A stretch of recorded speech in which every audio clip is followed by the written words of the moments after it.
respond back?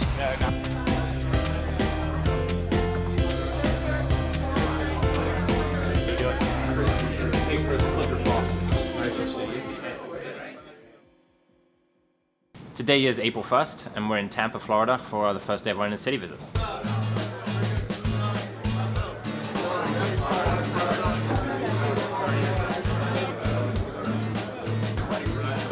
Today is all about visualizing, checking out the places and the infrastructure. So we'll have a great welcome from the mayor and the CEO of their chamber, highlighting their successes.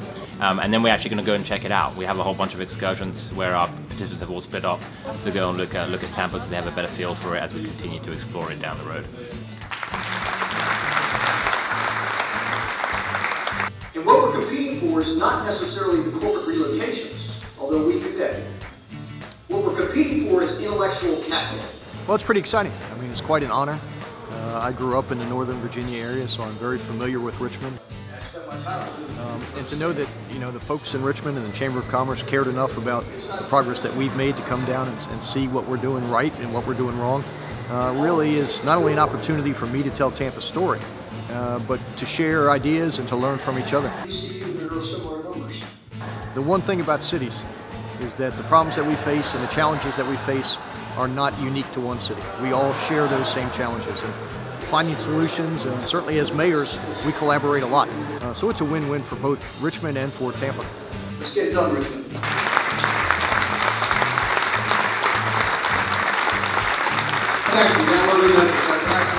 Every city has great ideas, including Richmond. And today is, and the next couple of days, is to listen from the great things that Tampa have done, and hopefully bring some things back to Richmond that we can implement. Today, are you all from Virginia area or? Yes, okay, good. Well, you couldn't have picked a nicer day to be in Ybor City. You're okay. We took a real quick run through Ybor City. We saw the casitas, the cigar workers' homes. We saw some land that was actually owned by Cuba, the only Cuban-owned land in the United States. We saw the old cigar factory that Mr. Ybor built. Well, Ybor was the economic engine that really started all of Tampa. There was nothing here before Mr. Ybor came and built this factory. I hope they enjoyed themselves. It was a great group, and it's an awfully fascinating area, and there's so much you can learn here. So I think they had a good time, and I enjoyed showing them around. So we just came back from our excursions. Everyone had a good time, got to know Tampa well, and now we were off to at CAMELS, which is the Center for Advanced Medical Learning and Simulation. And the objective is for them to come and see this innovative place, which consists of a whole bunch of different medical learning labs. So doctors from all around the world come here and practice new procedures. And our group is going to go out and see all these labs that they've done and simulations that they formed for doctors. And check it all out. Right there.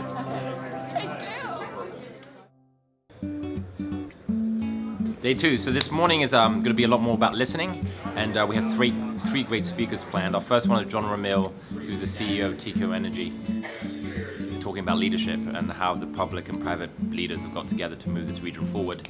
And then we're going to hear a great inspirational story about the Academy Prep Center of Tampa and St. Pete about education and how the business community has really helped that school move along. And it's a model that could be interesting to Richmond, hopefully. And then lastly, we hear from Peter Kageyama, who's an author for a book called For the Love of Cities. The emotional connection is the overlooked aspect of our cities. We get the structural stuff, we get the mechanical stuff, we get the textbook stuff mostly right. Where cities really have the opportunity is if they remember that people, we as people, are emotional creatures. And that I think is often sort of neglected, or it's thought of as, well, it's nice to have. We find that in art and play. It's like, okay, but budgets are tight. Well, let's not forget that. Those things actually have a very big outsized impact on the way people feel about their places.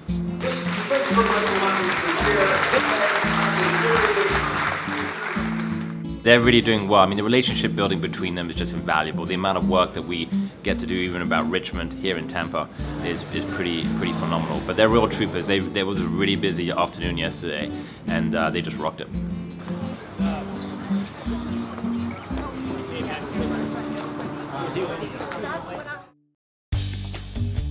This afternoon, the group splits up into 6 different experiences based on their interest.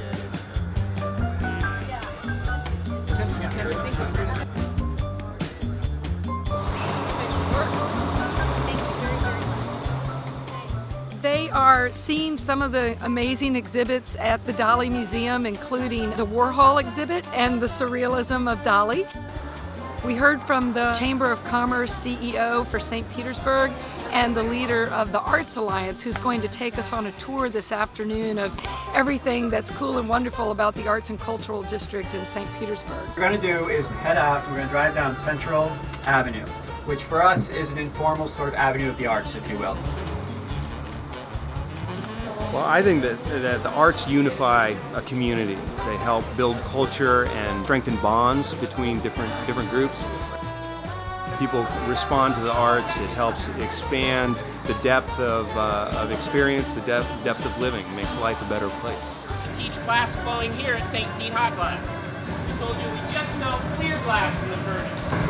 That's right. Well, just so it's a little smoother. And now we can clap. All right, final day. So we just heard from the University of South Florida President, Judy Genshoft, on the economic development and how a local university can help move the region forward. Now we're having a great conversation with some leaders, with the Dean of the University of South Florida and several of his colleagues about how workforce placements and partnerships that they put in place. So from here, we're there's always talk about the Coliseum in Richmond, so we're actually going to see a very successful Coliseum here where the Tampa Bay Lightning plays, where their indoor football team plays. So we're going to go and do a quick tour of that, get a welcome, and then we're going to dive into the economic development benefits of sports and tourism.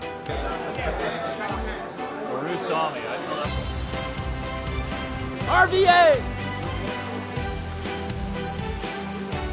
We have a conversion team that works throughout the night to basically... In a town where they said hockey won't work, hockey is working beautifully here. I hope you sense the optimism and the can-do spirit in this community, a city that is willing to push to the limits to get to that next level. An academy. Very sure that we thank Nancy because she was so busy. Thank you, everybody else. First of all, you're never going to get to spend time with 159 close friends over an extended period of time and bond over what you've seen or what you've experienced in the way that you can on a trip like this.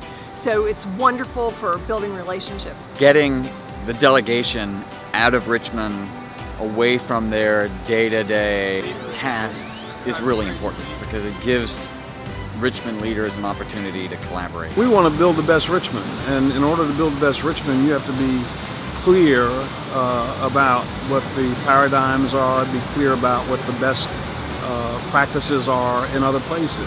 I think Richmond could learn a little bit from what Tampa's doing. I think our port is underutilized at the moment. I plan to always go if I can possibly make it. I would highly recommend anyone in Richmond who wants to see what some other progressive cities are doing to try to make this trip. It was such a great trip. We had a wonderful, wonderful time. I think everybody enjoyed it tremendously. I've had nothing but good feedback. I think Tampa was a huge win, and I couldn't be happier.